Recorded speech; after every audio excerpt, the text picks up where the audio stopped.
और ये कार्य समिति की बैठक बीजेपी की जेपी नड्डा की अध्यक्षता में बैठक होनी है और प्रधानमंत्री नरेंद्र मोदी भी इस बैठक के आखिर में संबोधित करेंगे।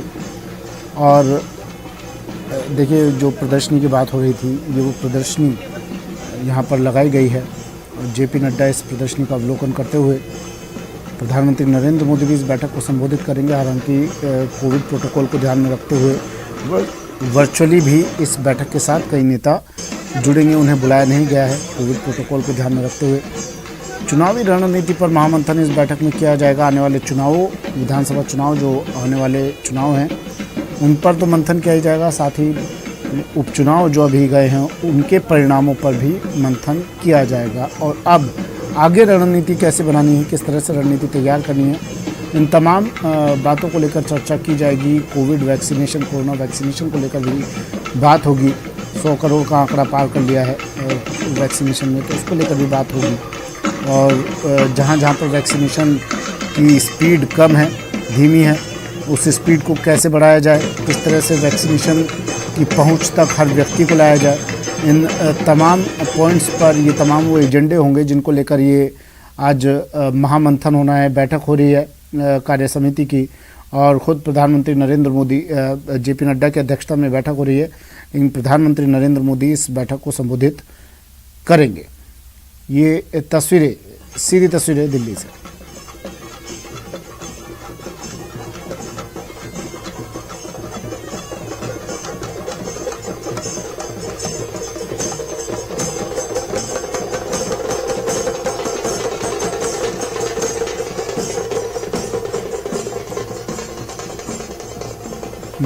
जेपी नड्डा के उद्घाटन भाषण से इस बैठक की शुरुआत होगी। पीएम मोदी का उद्बोधन समापन के वक्त होगा। महामंथन बीजेपी का अमित शाह पहुंच चुके हैं। जेपी नड्डा और तमाम लोग इस बैठक में शामिल होने के लिए पहुंचे हैं। यूपी समेत 5 राज्य जीतने के लिए इस बैठक में महामंथन किया जाएगा। राष्ट्रीय कार्यकारिणी की बैठक और अब एक एक कर तमाम नेता यहाँ पहुँचते हुए। सीधी तस्वीरें दिल्ली से।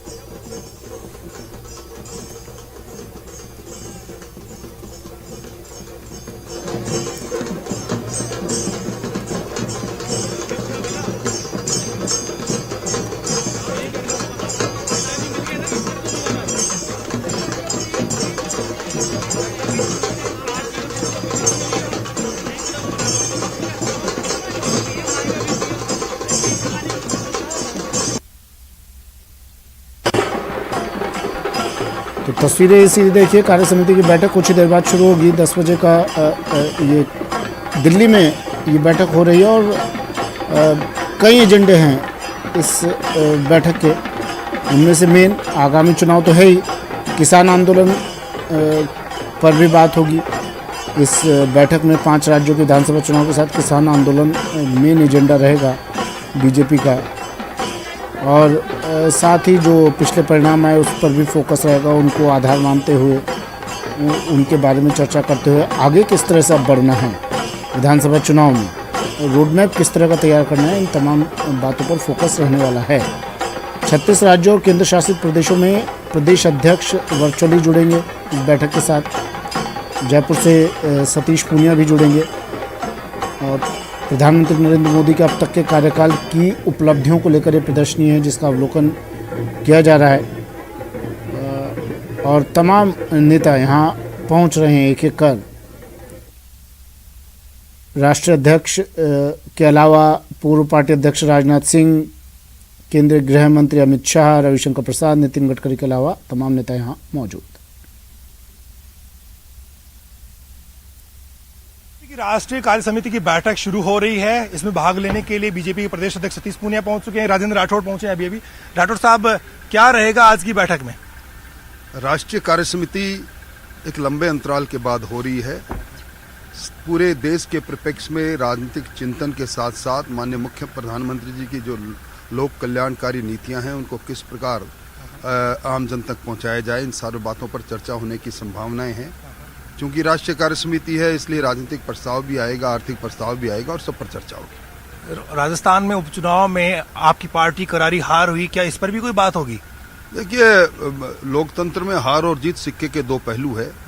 भारतीय जनता पार्टी का कार्यकर्ता ना हार से आह्लादित होता, ना हार से घबराता, ना जीत से आह्लादित होता। जो भी है कोई ऐसी बात नहीं है, सब चीजों पर चर्चा है। क्या जो पोल बाउंड स्टेट्स हैं उनके बारे में ज्यादा फोकस रहेगा? निश्चित तौर पर चुनाव जिन राज्यों में नजदीक है उन पर सबसे पहले राष्ट्रीय नेतृत्व की उन पर निगाह रहती ही है, संभावनाएं हैं, उसकी पर चर्चा होने की पूर्ण संभावना। राजस्थान के संदर्भ में क्या होने वाला राठौड़ साहब? अभी भविष्य के गर्भ में मैं कह नहीं सकता राजस्थान के संबंध में संदर्भ में क्या चर्चा होगी। बाकी कोई राजस्थान का एजेंडा है नहीं। इसका मतलब उपचुनाव को लेकर के आप लोगों में एक भय था, क्योंकि आप प्रभारी रहे थे धरियावत के, मेहनत तो बहुत करी थी, नतीजा आया नहीं। लेकिन आज अगर चर्चा नहीं होती थोड़ी राहत मिलेगी राठौड़ साहब को? देखिए, इसमें कोई बात नहीं, ये तो स्पष्ट है, ये तो जन आदेश है, जन आदेश हमें स्वीकार्य है। निश्चित तौर पर पार्टी वहां से चुनाव में पराजित हुई है, उसके विभिन्न कारण हो सकते हैं जिनकी समीक्षा हमारा कोर ग्रुप बैठकर करेगा। लगता क्या है, ये जो 5 राज्यों के चुनाव होने वाले हैं, क्या माहौल बीजेपी के पक्ष में है? निश्चित तौर पर प्रधानमंत्री जी की लोकप्रियता, उनके द्वारा लिए गए दृढ़ निर्णय, विश्व के पटल पर भारत के सम्मान का बढ़ना, इन सारी चीजों को देखते हैं समग्र रूप से, तो निश्चित तौर पर राज्य आने वाले चुनाव जिन 5 राज्यों में भारतीय जनता पार्टी विजय होगी। राजस्थान में पेट्रोल डीजल पर वेट ज्यादा है, कीमतें कम नहीं कर रही सरकार। क्या आपको लगता है कोई इश्यू होगा, कोई बात होगी? केंद्र अगर कहेगा कि राजस्थानी सरकार के खिलाफ आंदोलन छेड़ा जाए तो क्या आप बात करेंगे? आंदोलन केंद्र कहे नहीं कहे, ये आम जनता से जुड़ा हुआ मुद्दा है। मुख्यमंत्री जी ने जीएसटी के दायरे में लाने के लिए लोगों से जन घोषणा पत्र के माध्यम से वादा किया था, और ये वादा किया था कि तत्कालीन समय में, वसुंधरा जी के समय में जो 18% डीजल पर वेट था और 26% पेट्रोल पर वेट था, वो ज्यादा था, उसको हम कम करेंगे। आज वो वादा खिलाफी कर रहे हैं। उन्होंने 12% पेट्रोल पर और 10% डीजल पर वेट बढ़ा दिया, उसको रोल बैक नहीं कर रहे। मैं समझता हूँ राजस्थान के आम उपभोक्ता के साथ अन्याय। राठौड़ साहब क्या बोलने वाले प्रदेश कार्य समिति में, अगर बोलने का मौका मिला राष्ट्रीय कार्य समिति में? तो मुझे नहीं मालूम कि मुझे मौका मिलेगा कि नहीं मिलेगा, जो भी होगा उस समय काल और परिस्थितियां देख के बोलेंगे।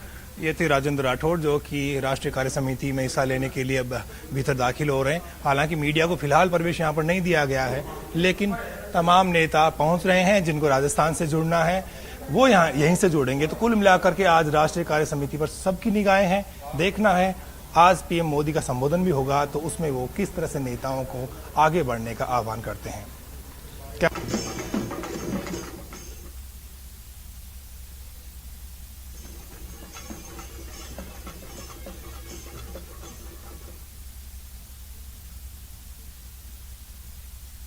नेता प्रतिपक्ष गुलाब चंद कटारिया बीजेपी दफ्तर पहुंचे हैं, आइए उनसे बात करते हैं। कटारिया साहब, आज की बैठक में रहेगा क्या? देखो, कोई एजेंडा हमारे पास तो आया नहीं है, पर ये पहली राष्ट्रीय कार्य समिति बनने के बाद पहली मीटिंग है। मैं सोचता हूँ कुछ संगठन के बारे में होगा, कुछ चुनावों के बारे में होगा, जिन राज्यों में चुनाव है उनके बारे में हो सकता है, हमारे बारे में भी अगर पूछताछ करना चाहेंगे तो करेंगे। जवाब क्या देंगे जब आपसे पूछताछ होगी? तो वो जिनको देना है प्रदेश अध्यक्ष जी इसके लिए अधिकृत हैं, वही देंगे। अच्छा, वैसे कारण क्या मानते हैं, इतना बुरा हाल क्यों हुआ पार्टी? अभी इसके बारे में वापस आके बताएंगे। तो ये थे नेता प्रतिपक्ष गुलाब चंद कटारिया, जो बैठक में भाग लेने के लिए बीजेपी कार्यालय में पहुंचे हैं। और बीजेपी किस बैठक में भाग लेने के लिए तमाम अपेक्षित नेता हैं वो यहां पर आ गए हैं और बैठक शुरू हो गई है। और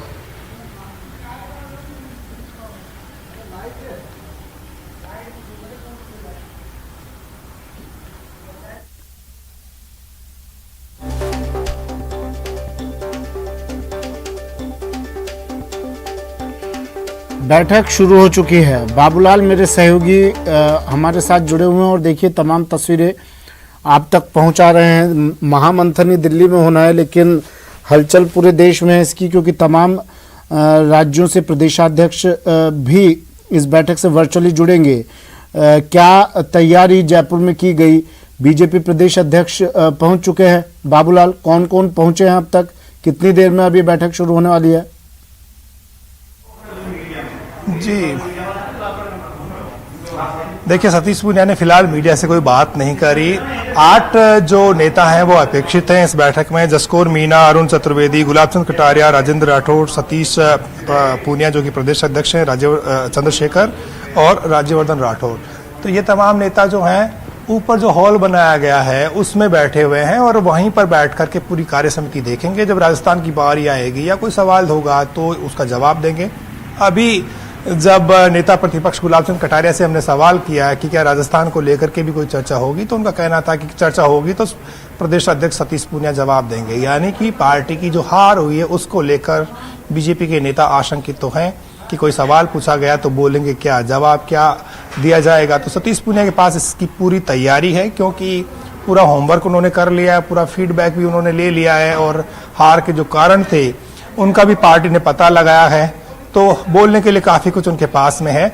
लेकिन क्योंकि 5 राज्यों के चुनाव आ रहे हैं, उनमें पंजाब है, यूपी है, गुजरात है, तो ये जो चुनावी राज्य हैं, पोल बाउंड स्टेट्स है, इन्हीं पर पार्टी का सबसे ज्यादा फोकस रहेगा। संगठन की मजबूती, इसके साथ ही राम मंदिर का जो आंदोलन था वो खत्म होने कगार पे आ गया, क्योंकि मंदिर अब बन रहा है। तो आम जनता के बीच में राम मंदिर को लेकर बीजेपी के लिए एक पॉजिटिविटी, एक सकारात्मक लहर की शुरुआत पार्टी करना चाहती, कोई चर्चा हो सकती से लेकर 370 का वादा था वो भी पूरा हो गया है। और हाल ही में जो पेट्रोल और डीजल पर वेट कम किया गया है, वेट क्या, एक्साइज ड्यूटी घटाई गई है और उससे बहुत बड़ी राहत जनता को मिली है। लेकिन कांग्रेस शासित राज्यों में अभी भी वेट कम नहीं हुआ है, तो उसको लेकर के भी कोई दिशा निर्देश आज की बैठक में दिए जा सकते हैं। वैसे ये रूटीन बैठक है, हर तीसरे महीने में होती है।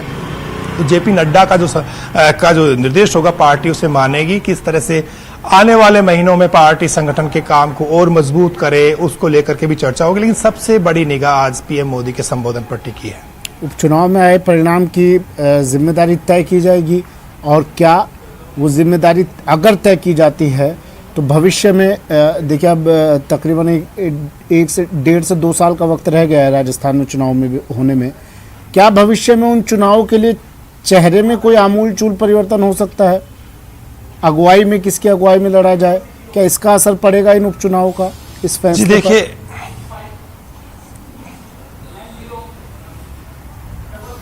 देखिए सुमित, अभी सतीश पूनिया का जो कार्यकाल है वो 1 साल बाकी है और जब सतीश पूनिया कार्यकाल पूरा होगा तब चुनाव में 1 साल रह जाएगा। हो सकता है सतीश पूनिया को पार्टी कंटिन्यू भी कर दे, लेकिन कंटिन्यू करने की सूरत में जो वसुंधरा कैंप है वो जो है उससे शायद बर्दाश्त कर पाए, ये बहुत मुश्किल लगता है। क्योंकि अभी से जब दोनों विधानसभा सीटें पार्टी हारी तो उसके बाद में जो असंतुष्ट धड़ा है वो पार्टी के केंद्रीय नेतृत्व तक ये खबर पहुंचा रहा है। उसकी ओर से तमाम जो नेता हैं वो एकजुट हो रहे हैं, रोज बयान दिए जा रहे हैं और ये कहा जा रहा है कि सतीश पूनिया में करिश्माई नेतृत्व नहीं है और वो लीड नहीं कर पाएंगे। लेकिन जो कार्यकर्ता हैं बीजेपी के वो करारा जवाब देते हैं कि सतीश पूनिया ने पार्टी को मजबूत किया है, वो ग्रास रूट के कार्यकर्ता तक को जानते हैं और उनके नेतृत्व में पार्टी मजबूत हो रही है। लेकिन नेता बहुत बड़ी संख्या में ऐसे हैं जो आज वसुंधरा राजे के समर्थक हैं। जब भी वसुंधरा राजे कहीं दौरे पे निकलती है तो बड़ी संख्या में लोग उनको सुनने आते हैं, देखने आते हैं, मिलने आते हैं। तो अभी तक वसुंधरा राजे का भी करिश्मा बरकरार है, उनकी चमक कहीं फीकी नहीं दिखाई देती। लेकिन सतीश पूनिया क्योंकि पार्टी को संभालते हैं, पार्टी के तमाम दिशा निर्देशों को अमली जमा पहनाते हैं और केंद्रीय नेतृत्व के निर्देश पर जो भी उन्हें करना होता है वो ग्राउंड पर करने की कोशिश करते हैं।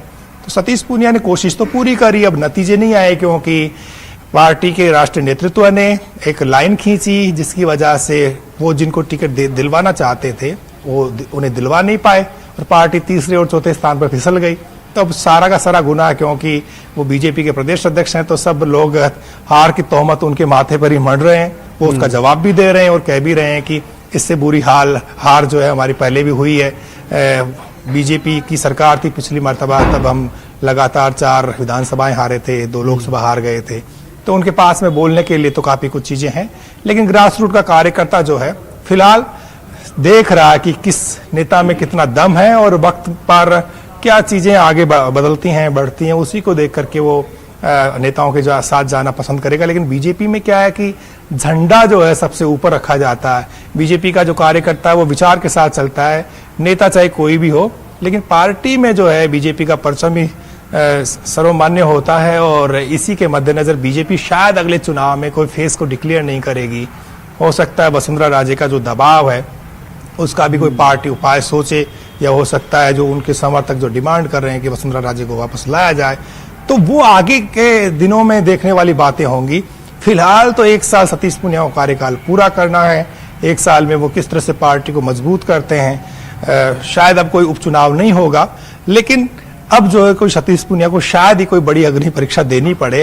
अब वो पूरा फोकस कर सकते हैं अपने संगठन पे, और पार्टी का जो भी दिशा निर्देश आता है, जो भी केंद्र की सरकार योजनाएं ला रही हैं धरातल पर उसको लागू कराने के लिए, राज्य की गहलोत सरकार को घेरने के लिए अब उनके पास पर्याप्त वक्त है। वो कोई बहाना नहीं बना पाएंगे। जब अगले साल जब उनका कार्यकाल पूरा होगा तो लोग पूछेंगे कि 3 साल में आपने क्या किया, तो सतीश पूनिया ये बता पाएंगे।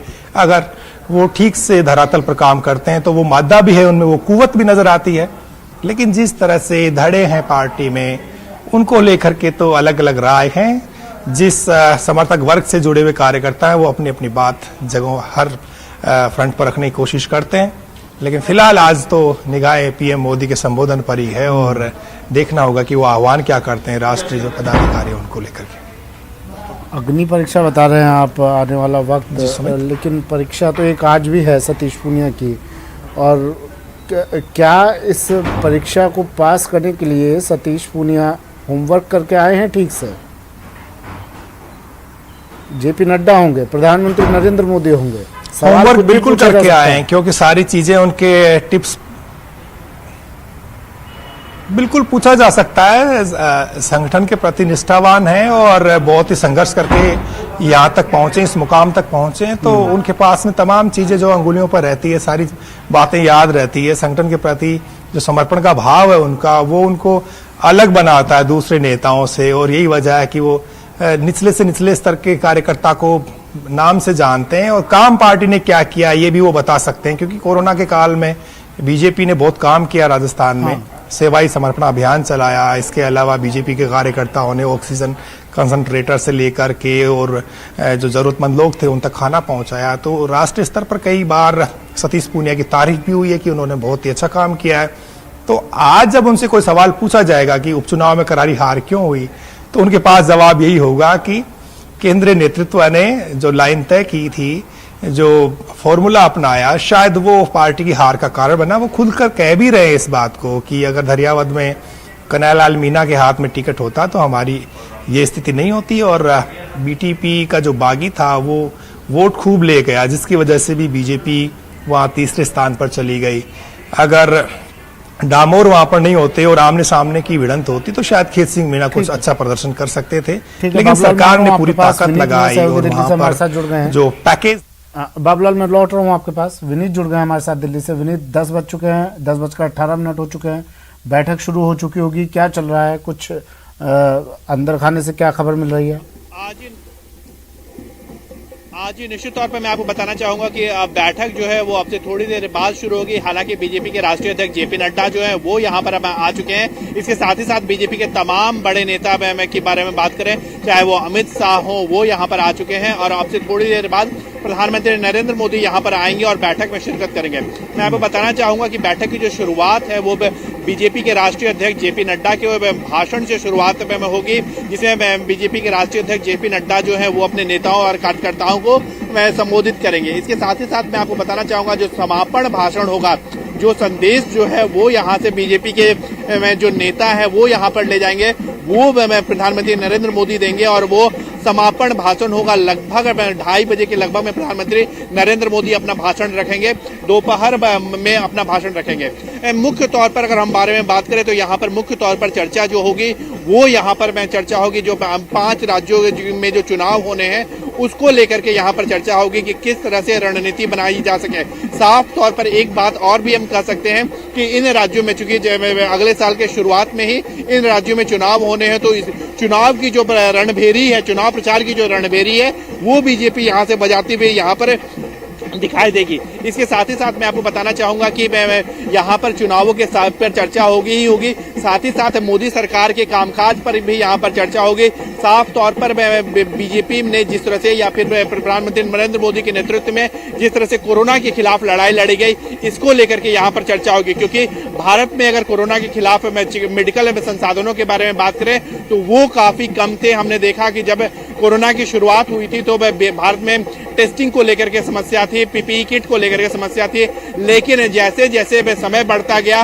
भारत ने अपना स्वदेशी वैक्सीन डेवलप कर लिया, और इसके साथ ही साथ अब 100 करोड़ डोज जो है वो लग चुके हैं। तो निश्चित तौर पर सरकार की एक बड़ी उपलब्धि है, इसको लेकर के चर्चा होगी। इसके साथ ही साथ हमने देखा कि लॉकडाउन को लगाया गया, तो लोगों के लिए जो विभिन्न संकट हो गए, इसी को देखते हुए जिस तरह से जन कल्याण योजनाओं की शुरुआत की गई, लोगों को 80 करोड़ लोगों को मुफ्त में अनाज दिया गया। सरकार की इन योजनाओं की चर्चा होगी। एक और महत्वपूर्ण बात यहाँ पर यह हो जाती है कि जिस तरह से बीजेपी शासित राज्यों में और केंद्र सरकार ने जिस तरह से एक्साइज और वैट में कमी की गई है महंगाई को कम करने के लिए, कांग्रेस शासित राज्यों में ऐसा कुछ नहीं हुआ है। राजस्थान के बारे में बात करें तो राजस्थान के मुख्यमंत्री अशोक गहलोत ने चिट्ठी लिख करके कहा है कि केंद्र सरकार अपने एक्साइज को कम करे, राजस्थान सरकार जो है वो वैट को में कमी नहीं कर सकती। एक मैं विशेष तौर पर राजस्थान की मैं बात में करना चाहूंगा। एक बीजेपी एक आंकड़ा दे रही है कि अगर हम बात करें राजस्थान में 100 में लगभग 114, 115, 116 रुपए कीमत पर पेट्रोल मिल रहा है, वहीं पर उत्तर प्रदेश में 96 रुपए पर पेट्रोल मिल रहा है। तो 20 रुपए का जो फर्क है, तो साफ तौर पर बीजेपी यह बात मैं करने की कोशिश करेगी कि बीजेपी शासित राज्यों में किस तरह से जनता को सहूलियत दी जा रही है और जो गैर बीजेपी शासित राज्य है वहां पर जनता का क्या हाल है, इसको लेकर के बीजेपी मुख्यमंत्री अशोक गहलोत ने ये भी कह दिया, ट्वीट किया, लगातार ट्वीट कर रहे हूँ तब से, और ये भी कह दिया कि एक्साइज ड्यूटी अगर कम होती है, उन्होंने हालांकि ये भी कहा है कि और एक्साइज ड्यूटी में कमी की जाए। वो बार बार इस बात को गिना रहे हैं, कह रहे हैं कि एक्साइज ड्यूटी अगर कम होती है तो वैट तो ऑटोमेटिकली उस हिसाब से कम हो जाता है। तो जो लोग ये कह रहे हैं कि वैट कम कर रहे हैं, जो सरकारें ये कह रही हैं वैट कम कर रही हैं, वो गलत कह रही है। वैट ऑटोमेटिकली कम हो जाता है एक्साइज ड्यूटी के अकॉर्डिंग। सीएम बार बार इस बात को हाईलाइट कर रहे हैं, ट्वीट कर रहे हैं।